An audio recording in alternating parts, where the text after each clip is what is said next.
All right. We are here live this hour with poet, author, speaker, but above all, writer and thinker Theo Wilson. I'm really, really thrilled. This is I've been wanting to get you on for a minute. I'm really, really happy to be speaking to you this hour.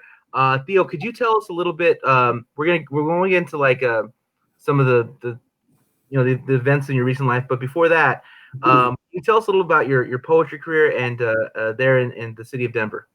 Yeah, man. I began my poetry spoken word career here in like 2004. I had just returned from St. Louis, and I was a rapper at the time. I fancied myself a bar spitter, if you will. So I took some politically and spiritually conscious raps to the poetry slam at the Mercury Cafe. And I began to win. And about a year later, I fell in with a group called the Denver Deadly Pins out in Aurora, actually. And so the Aurora Deadly Pins, I suppose, were just this group of former gangsters, former actual and some still active gang members who also vented through poetry. And I had kind of two worlds. I had my black crowd here at the the black crowd at the Casbah where the Deadly Pins were, and kind of a more white crowd at the Mercury Cafe. And I began to write poems that I said, if I could rock both of these crowds equally, I would have found the universal chord.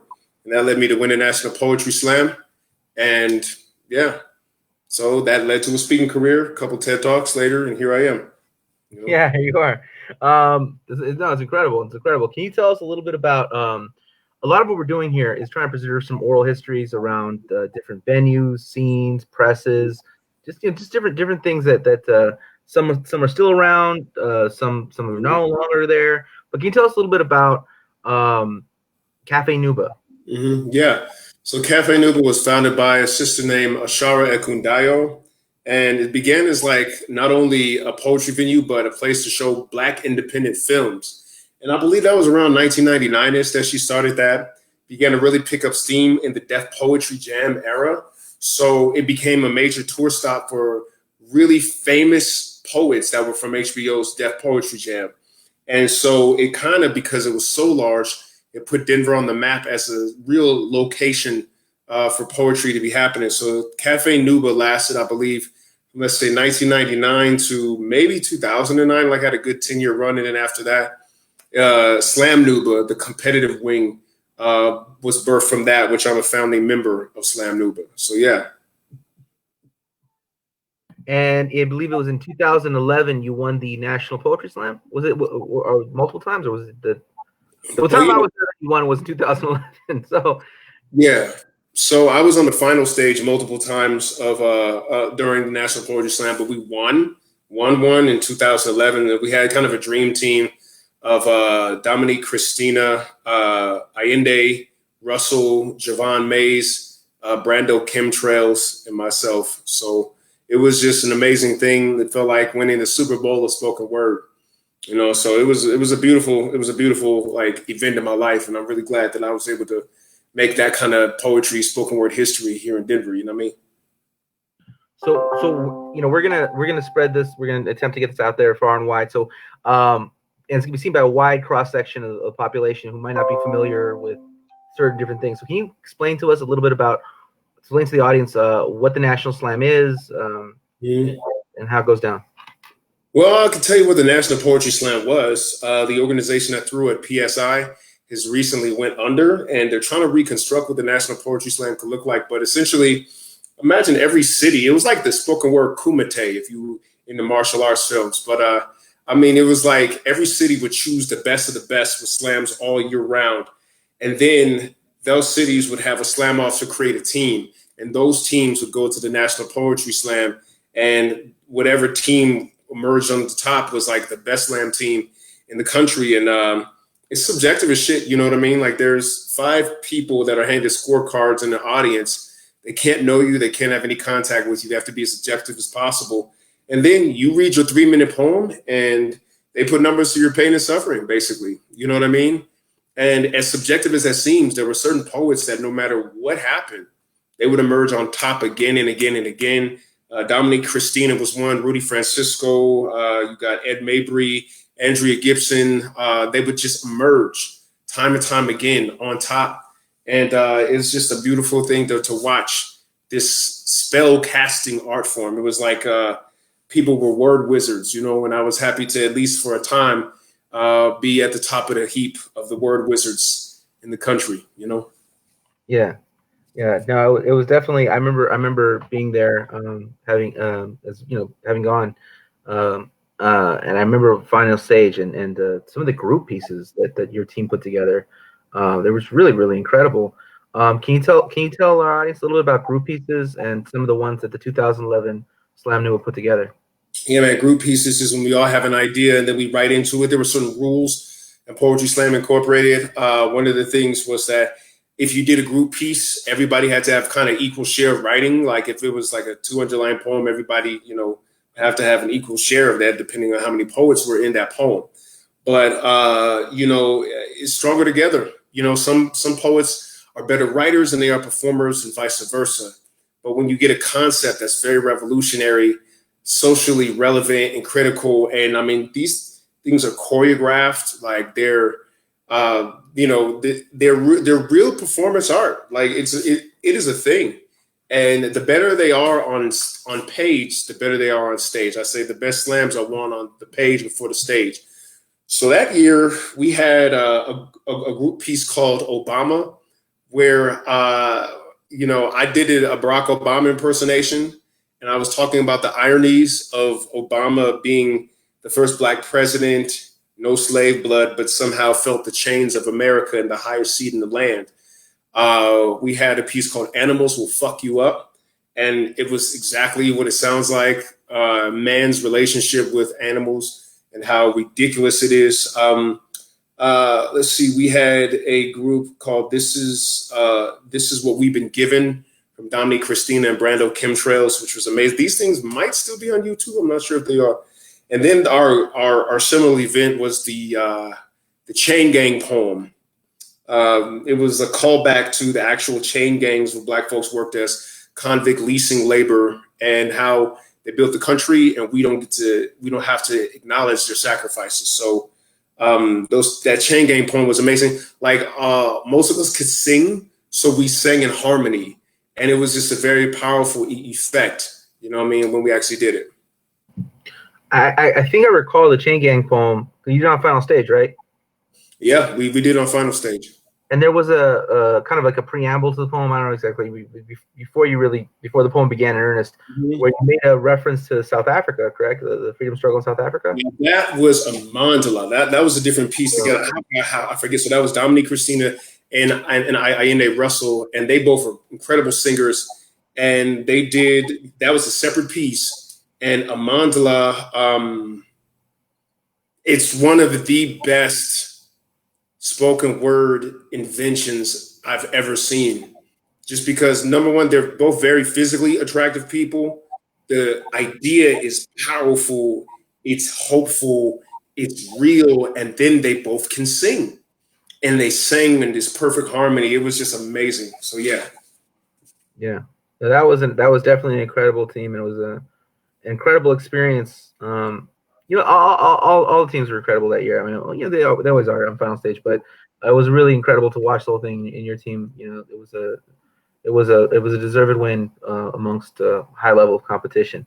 So I want to move on to the next part of the interview very smoothly. So we have a comment in the section here. It says in our comment section, coming from Mike Bravo, saying Theo Wilson is something of an internet star. Theo's kind of an internet star. So why is Mike saying that? What brought you internet fame? It's hard to pinpoint where he might be referencing, because I've been fortunate to go viral quite a few times. Like, it kept happening, you know what I'm saying? So I went viral in 2015 for the first time with the Reparations video, a video actually laying out the case for reparations for African Americans, based on the work of Ta-Nehisi Coates, who I acknowledged in that video. And then several of them just kept on going. And then finally, I ended up doing a TED Talk based on my experiences. I ended up making a fake profile and going undercover in the alt-right movement before it was even called that. Like, it wasn't even called that yet, you know what I mean? But I just tried to figure out what the algorithms on my side of the internet were hiding from me. And I did a TED Talk about it. I didn't expect it to go anywhere, but that ended up getting around I think now it's bordering like what 15, 16 million views. And and then so then I did a couple more viral videos after that one. So I don't. It could be from those, but I'm just fortunate that keeps happening. So what was the genesis of the idea to go undercover and to find out what the alt-right the conversations they're having themselves? Well, I started. Like I said, I made that. I made these Black Lives videos during the time where Black Lives Matter was really, really popping, where there was Black folks dying every 2 seconds on Facebook before they even had the choice to filter it. You know what I mean? Like, remember before you would just scroll murder, right?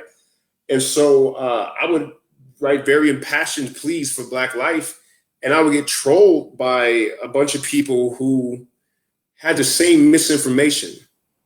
And it almost seemed like they were living in a parallel universe. And my friend Quincy Hines worked at a marketing firm, and he told me about algorithms, and he told me about echo chambers before people were talking about it. This was long before Cambridge Analytica and that story came out. It was long before people started having these dialogues about what you might or might not see in your bubble.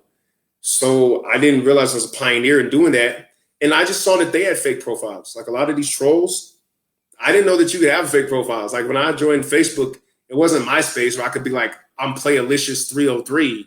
You know what I'm saying? Like I had to get my government name. So I thought everybody had to do that. And when I found out that you could make a fake profile, I just was like, who can play that game? And so I ended up doing it. And I shut it down. I got tired of psychologically torturing myself with racist views and never thought anything of it until Ted gave me a call. TEDx Mile High gave me a call. Yeah. So this experience of going undercover and finding and talking, where are these places? Where are these areas that they're having these conversations with their fake names? Oh yeah, I mean they're everywhere, bro. So here's what was interesting at the time. I knew certain sites like what used to be Stormfront, now the Daily Stormer, American Renaissance, National Vanguard Alliance, 4chan before we really got that kind of exposure. I knew they existed, but because I was doing a lot of this at work, the firewalls for my job would prevent me from going there. But all of these hate sites had YouTube channels. So I created the fake profile actually on YouTube, which I did not know was a portal to the dark web. I had no idea YouTube was a portal to the fucking dark web, but it is. And so I kind of tumbled down that rabbit hole a little bit, but most of the work was done on YouTube. And then I would actually figure out who these folks were. There's a couple of chat sites that I just kind of sat in on. I did not actually, join, but I did most of my commenting and trolling as this white guy on YouTube. As, I would be trolled through Theo Wilson. I would say the same shit as my fake avatar and then just see kind of what the reaction was. It was like throwing Trump to the sharks, man. And this was before Trump got elected. So we didn't know if Trump could win. Obama was still president. All kind of crazy shit was going on, bro. So, yeah. And, of course, I lived my life during this. And I shut it down. I was like, this is painful. Like, I'm literally a black man. Like, people like, you're like Clayton Bigsby from the Dave Chappelle show. I'm like, I'm definitely not Clayton Bigsby because I knew I was black the whole time. Yeah, right. You know what I'm saying? So, yeah. But that's how it happened. I shut it down after like 8 months. And I swear to God, I thought it had no redeeming social value whatsoever. Right. So it's kind of interesting. I don't know if you're familiar the story you're telling me, but the story. I don't know if you're familiar with in Arizona. They banned some books in the Tucson. There's Mexican American Studies, and they banned them, right? But then it ended up that one of the politicians, he was on the dark web, and he was saying all this shit about Mexicans, and it got exposed and was used in the court case. So he was on the dark web, saying horrible things about we're losing our culture, we're losing our country. There's too many that they're running a passport. And so anyway, so that actually they ended up able to change the ruling because it turned out the politician was actually involved on the dark web. Yeah, I mean, dude, so it's not just people in their basement. I mean, these are this was like a state senator. Yeah, dude, and this is the thing. So white supremacy has always been pervasive. The Ku Klux Klan used to call themselves the Invisible Empire. It was like that because you never know, who was in that hood, which post they actually occupied in real life. And that has not changed. In 2008, the FBI's counterterrorism wing issued a a nationwide warning to police forces, say be on the lookout for infiltration from far right white supremacist extremist groups. And that was nothing new. Daryl Gates, the Los Angeles police chief way back in the 80s, was a racist, and he intensely recruited men from the South who had a Jim Crow background to be cops to patrol the Los Angeles area. So this is nothing new. And it's just one of those things that's still a thing. Yeah. And you never know exactly what's going to be happening in somebody's mind. But yeah, dude, it was crazy.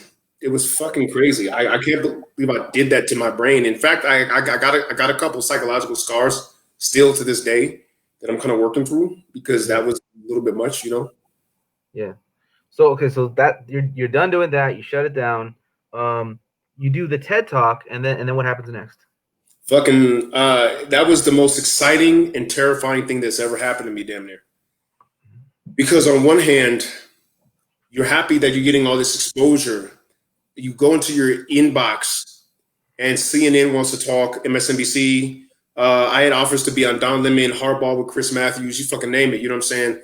And the only thing that stopped it was Hurricane Harvey happened at the exact same time. And Hurricane, like literally, I was set to go on Don Lemon that night, and it got derailed because they had to cover Harvey, and that was that. You know what I'm saying? The news cycle is very fickle. I've known because I've been on national news a couple times, but and at the same time, you're also exposed. When I was hanging out in those places, they didn't know who I was. They didn't know I was this black dude who's actually a very proud black man, Black Lives Matter activist for real. You know what I'm saying? Like I'm in these streets doing die-ins and shit. You know what I'm saying? So, it was kind of like I'm exposed and I don't know where this is going to lead. Couple unfriendly, death-ready kind of things going on. And I kind of had to do a threat assessment to the danger I placed myself in and figured out exactly what that looked like and figure out how to keep living my life, bro. So that's how that worked. So then that happens. You end up on, but you do end up on NPR. Yeah. Mm-hmm.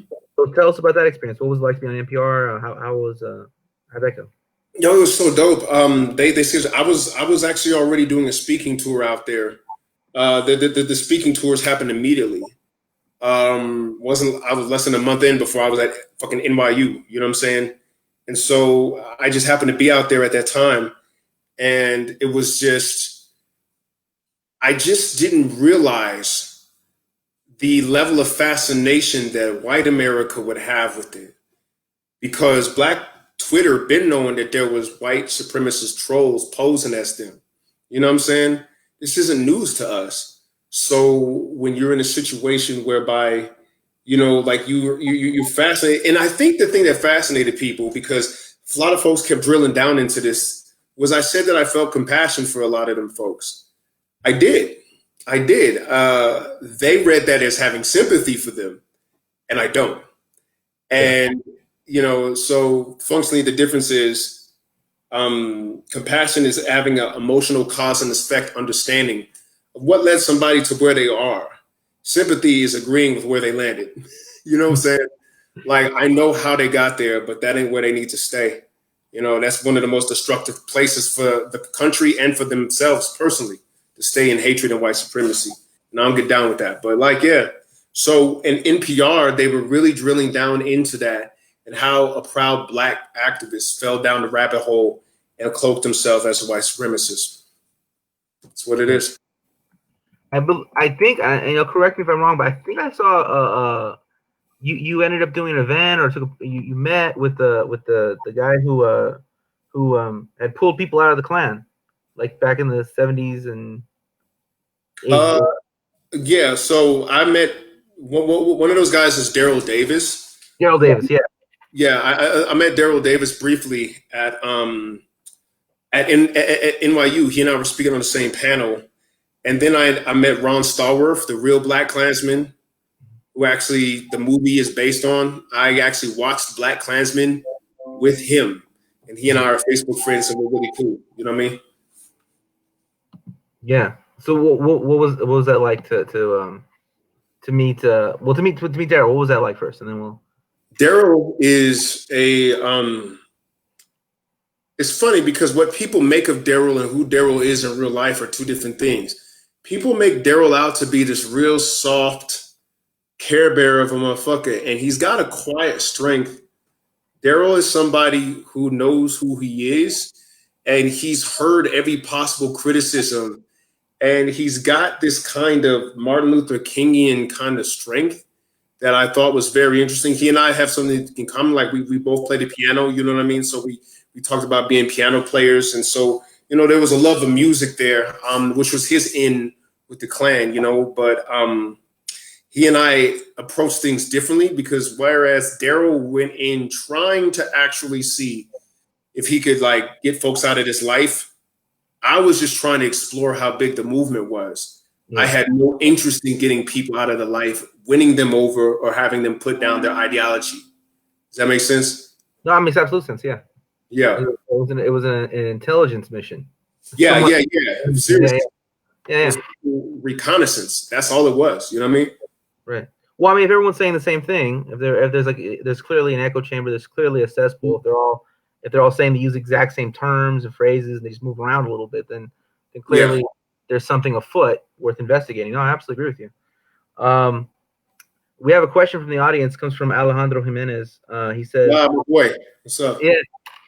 Well, that's actually one of the reasons. As we met like once and very briefly, so I don't really have that as much a working relationship with you at all.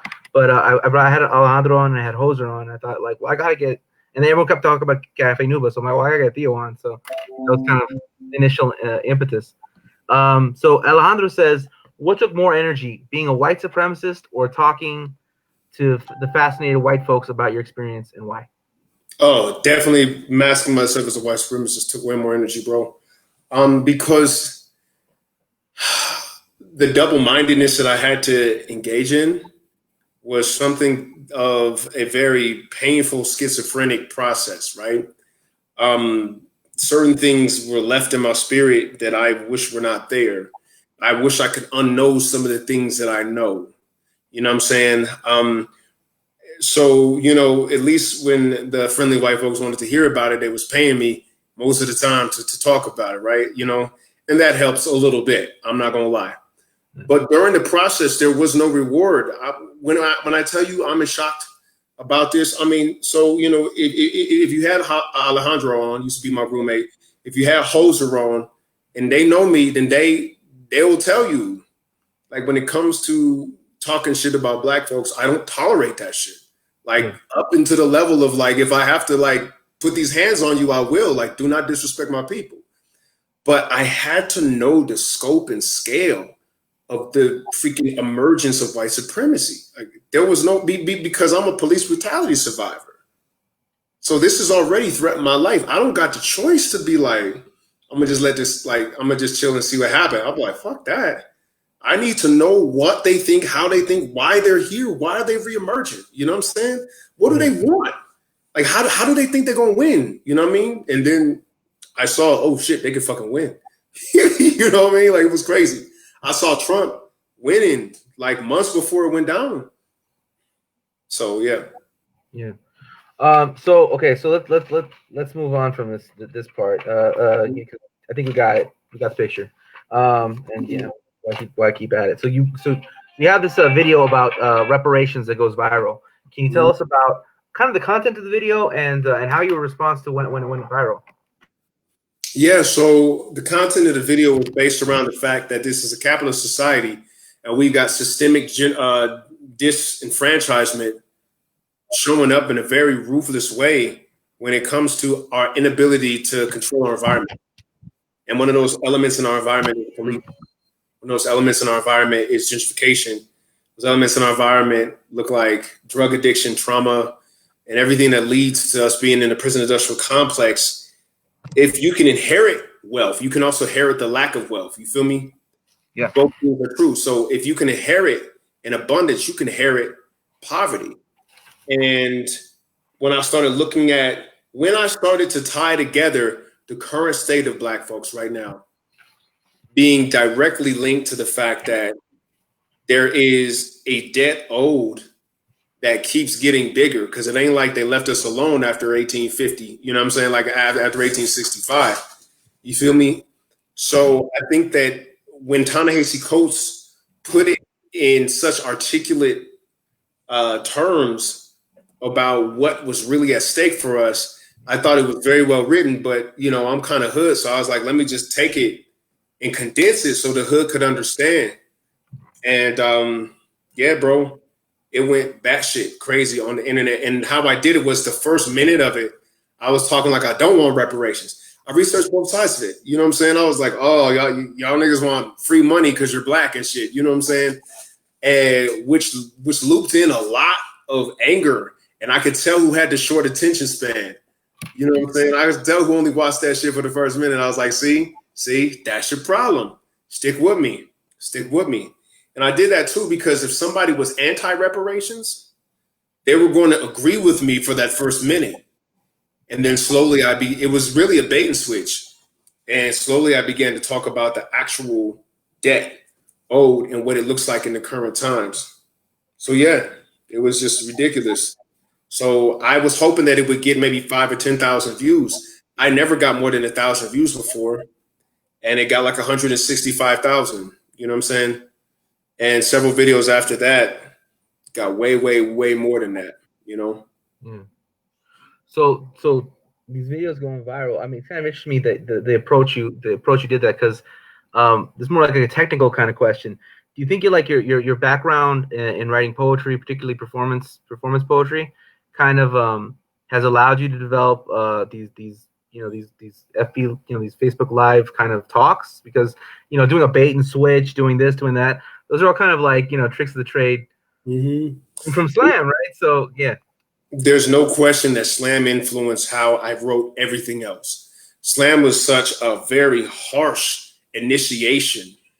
It's literally putting your heart out there, everything you believe, and making it appealing and doing it in a condensed fashion. So slam has you write with condensed metaphor, and it allows you to practice training your thoughts in a sequential order for impact.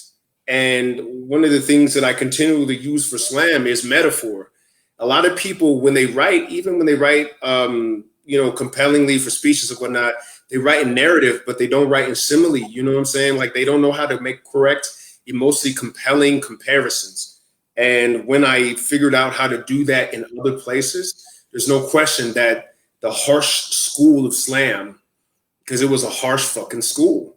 Like if you didn't, like you would go home crying, motherfucker, give your phone a 6.5, and you thought you could swear that bitch was a 10. You know what I'm saying? Talk about your grandma and get like a 6.4.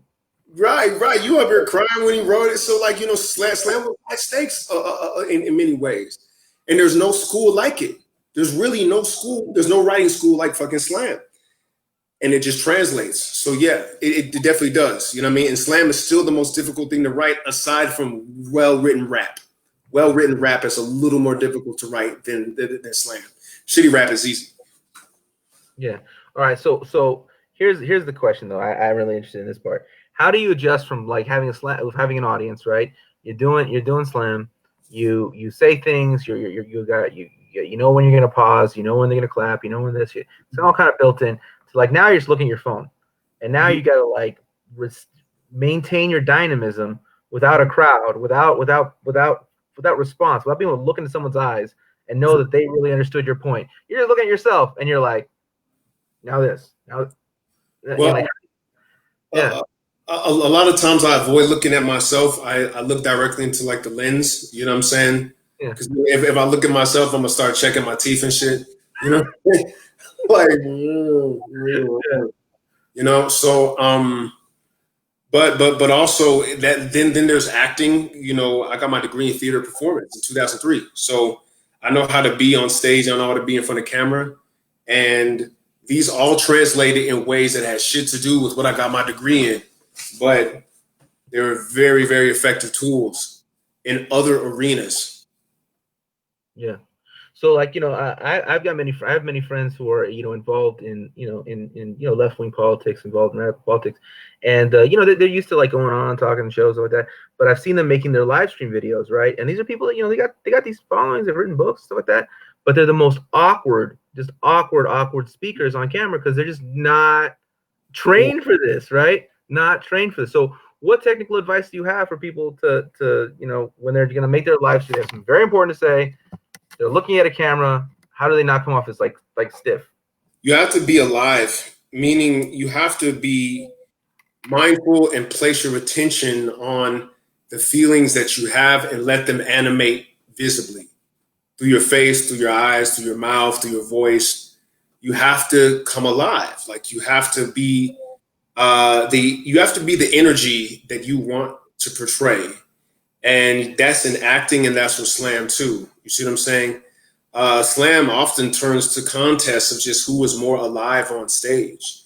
You know what I mean? Like the performance element is really a weaponizing of presence and how to make your words. Like I would write a poem and it was like a new bat suit. It was like putting on some new Iron Man shit. You know what I'm saying? It was like a new technology. I would sit down and I would like, how do I animate this? How do I make this poem exist in a vibrant way that's very compelling and take my listeners on a journey? And I got pretty fucking good at it. You know what I'm saying? And so that translates. Yeah. Yeah. So what about what advice would you have for those who want to grow their audience and they have something important to say and they really want to if they just want to grow their audience? Well, they want to grow their audience, but they want to maintain their integrity, but they also want to grow their audience. But they don't seem to feel like they're hitting their head against a wall. They got these YouTube videos. They're saying important things. They read a bunch of books. That they're citing the things they're talking about. But it's just like every week they come back on and they get like 54 viewers and they can't seem to break through that next stage. Well, I would say number one, remember your sense of humor.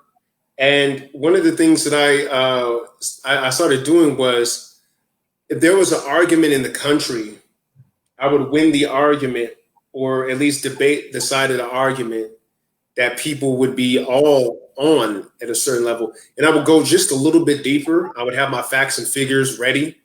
If you look at the reparations video, there's a lot of fucking facts and figures in that shit. And at the time I wrote it and filmed it, it was quite recent. And so you win a side of an argument. So then when people share, they'd be like, see, this dude know exactly how I feel.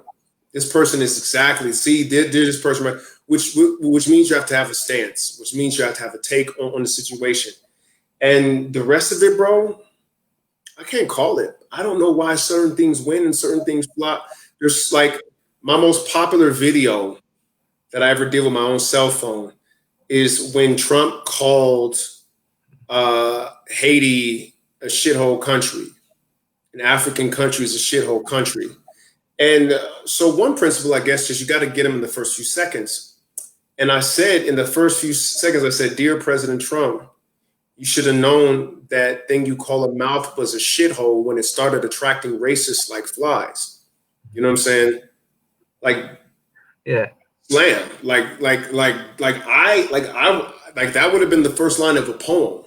In fact, a lot of my slam ideas got turned into videos. Like instead of like writing a slam poem and shit, the traction I would get from videos was just way more explosive, way more payback. You feel me? So there's a lot of poems that I would have written that just turned into videos. But yeah, so as soon as I said that, niggas was like, oh shit, son. Oh, share. I don't got to hear nothing. Share.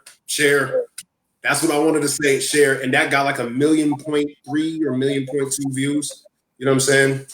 Just off that one liner. First line. Yeah, that's incredible. So so in this moment, we see with the COVID crisis, it's disproportionately hitting communities that this country disproportionately hits. Can you speak about some of the? I think I saw you doing some work there in Colorado. Can you talk about what's going on with you in this COVID era? Yeah, so about 3 times a week, just only 1 time this week because I got a brand new baby and I got to attend to her a lot.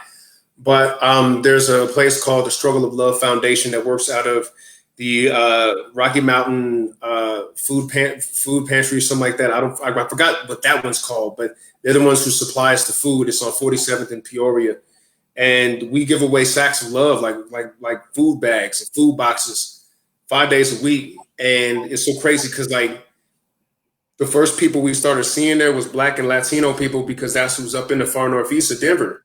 It's just Black and Latinos. That's Montbello, you know what I mean? And then over time, like I'm starting to see like, white ladies that look like they belong to Whole Foods and yoga class coming through. You know what I'm saying? Because like the need is getting realer. So that's what I've been doing in terms of the activist front. Shout out to Joel and Lakeisha Hodge at Struggle to Love Foundation. But COVID is a complicated monster, but I don't do well with fear. I don't like being afraid. I've been afraid so much of my life. It's just like if you back me into a corner, I'm gonna come out swinging, and so then I'm gonna figure out, fuck this monster, like fuck this Goliath. I'm going to break you down. I'm going to figure out who you are and what's behind all this. And so I've been doing that, and a lot of people don't like what I got to say about it. You know what I mean? So I'm not necessarily in line, but I will call the Black orthodoxy view on coronavirus. I'm not all the way in line with it, and that's cost me some fucking followers. Like you go watch that number go down, like you go watch it go up. Motherfuckers like, I don't fuck with Theo no more. Yeah. But if I say the truth the way I see it, then I'm out here faking the funk, and I don't think people get down with me trying to see me fake. Does that make sense? Yeah. Well, I mean, this is an open platform, so I mean, like, well, what orthodoxies are you breaking from? So the narrative is, if you open up the economy, you're racist because this is affecting Black and brown people more. The only people who want to open up the economy are Trump supporting, gun toting, deer hunting people who show up at the Capitol with swastikas and Confederate flags. And on the surface, that's what it appears like. But the harsh fact is that we are in a racist ass society that has deprived us of resources. And when it comes to who's going to be feeling this about 3-4 months down the line, it's going to be Black and brown folks again with the broken pocket. It's going to be them again getting evicted. It's going to be them again with the suicides and domestic violence. You feel me?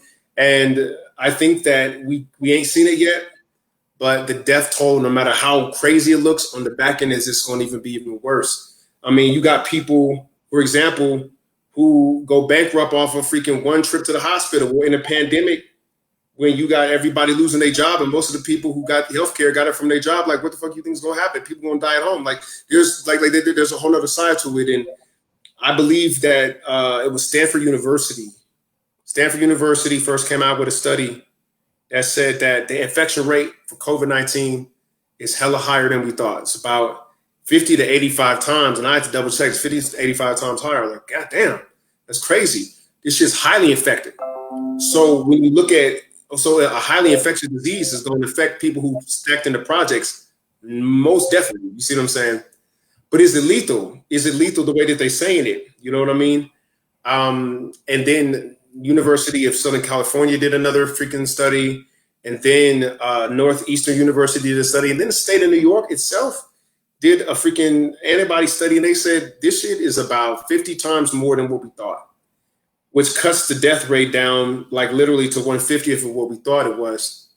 And then when I found out that they're not counting deaths, so this is the thing that kind of like shook me about this.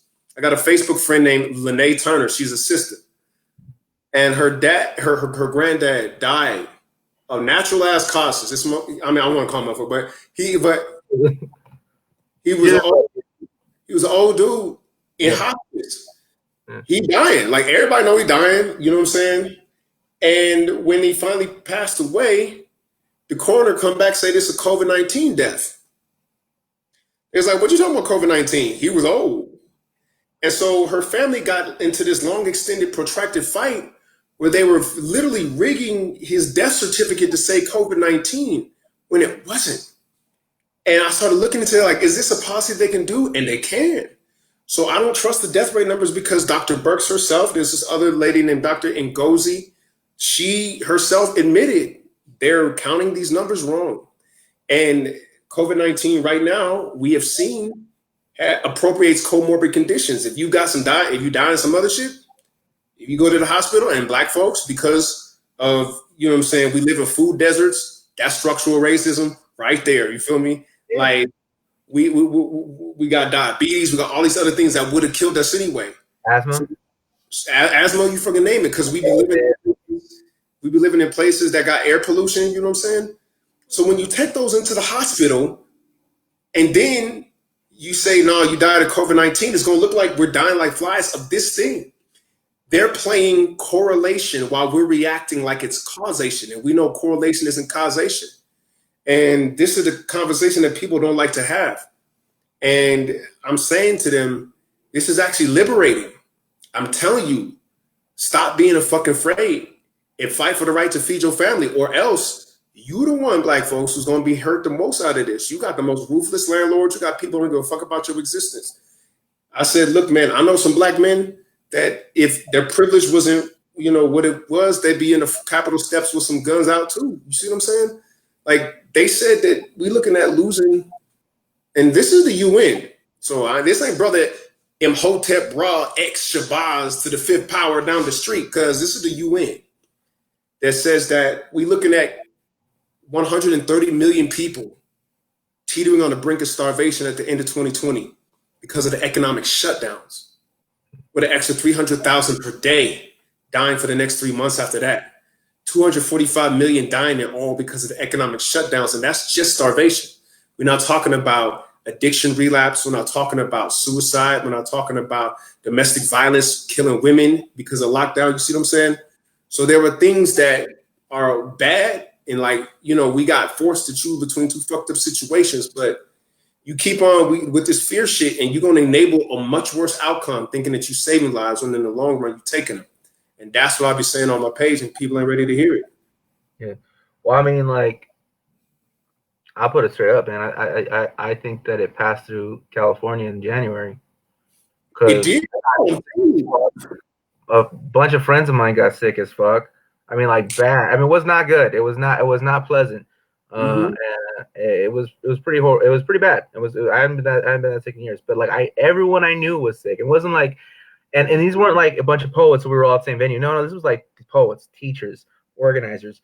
This, my cousin. I mean, what am I gonna? It was all kinds of people. Everybody got it. So, are you in SoCal or are you in the Bay? I'm in Los Angeles. Yo, so how far are you from Santa Clara County? Santa Clara's wait. Why am I from Santa Clara? That's a good question. Yeah. Well, look, Santa Clara is where Stanford did the study. Yeah, Santa Clara. Huh? Santa Clara's up north by San Jose. Right. Oh, okay. So that's all right. So that's Bay. All right then. So this is the thing. I bet it was worse in LA because y'all denser. Y'all way denser. You feel me? Mm-hmm. There's way more people on top of each other. And the fact is, y'all on the West Coast, you're closer to China. It is what it is. And if Wuhan allowed planes to come out and land there, it's infectious. Like they say, it's more infectious than the flu, like a motherfucker. But now the mortality rate they're seeing is closer to the flu. And I'm wondering, is this the move? I'm serving people damn near every day who's been uprooted, who ain't got no food, I'll be giving people this food and they be crying. Yo, thank you so much for actually, being able to feed my family. I'm giving out the food to the people. I'm telling you, the economic impact is going to make the death toll pale in comparison, because no time in the world has the whole world economy just fucking stopped to the point where you got animals walking down the streets again. You know what I'm saying? To the point where you got elk showing up and freaking animals you thought was extinct walking in the middle of the park. You know what I'm saying? It's like a Bruce Willis movie with Brad Pitt. Or the 12 Monkeys. Yeah, you remember that? I've heard about it. I was thinking about something else. Okay, well. But real shit. So the supply chain is disrupted. The supply chain. You got folks who's not working, they're not producing. When they're not producing, they're not distributing. You know what I mean? So this is compounding on top of climate change. So you got a situation in Eastern Africa where you got a locust situation, they say this is biblical locusts. These locusts then came out the blue and ate everything, right? Well, the problem is that because of COVID-19, Africa shut down a lot of its flights. It was we can't have y'all just on these little tubes breathing in fucked up air. So Africa's huge, you know what I'm saying? So the supply chain is disrupted. The UN's got to come in and do what the flights used to do when you used to just bring shit. So with that being said, think about it. 2 billion people was already teetering on the brink of starvation before the economy shut down. 2 billion people living on $3 a day all over the world. So then this shit stopped fully, globally, stop. Which is dope for air pollution. Like, I wish there was a way to pirate the economy and not pollute the sky no more. I wish there was a way not to freaking put plastic in the oceans. I fucking wish there would. And we could do that if people could get to work innovating again. You feel me? Mm-hmm. But I don't think the way this was done was necessary to move. And I'm suspicious about the motivations. Yeah. That's what it is. Well, you were talking about the connection between Los Angeles and China. Actually, most of the I don't know how. I wish I had the percentages in front of me, but a lot of the Chinese goods come into America through the port of Los Angeles. Like it's the biggest port. It's the biggest receiver of Chinese goods in the country. Port of Los Angeles. So it's right there. It's right there. It's just one boat ride. Yeah. So that's a fact. So like that could contribute to it. I mean, but the fact of the matter is, I really feel like it came a lot sooner, and it did. And that's just a fact. And like, well, people get mad at me for that, but I don't know. I mean, I think that it was a big campaign to stay away. You're saving your grandma's life and all that kind of stuff. So grandma already got it though, bro. That's the thing. You know what I'm saying? Like that. Like people like, I ain't gonna go out there and die, homie. You had it.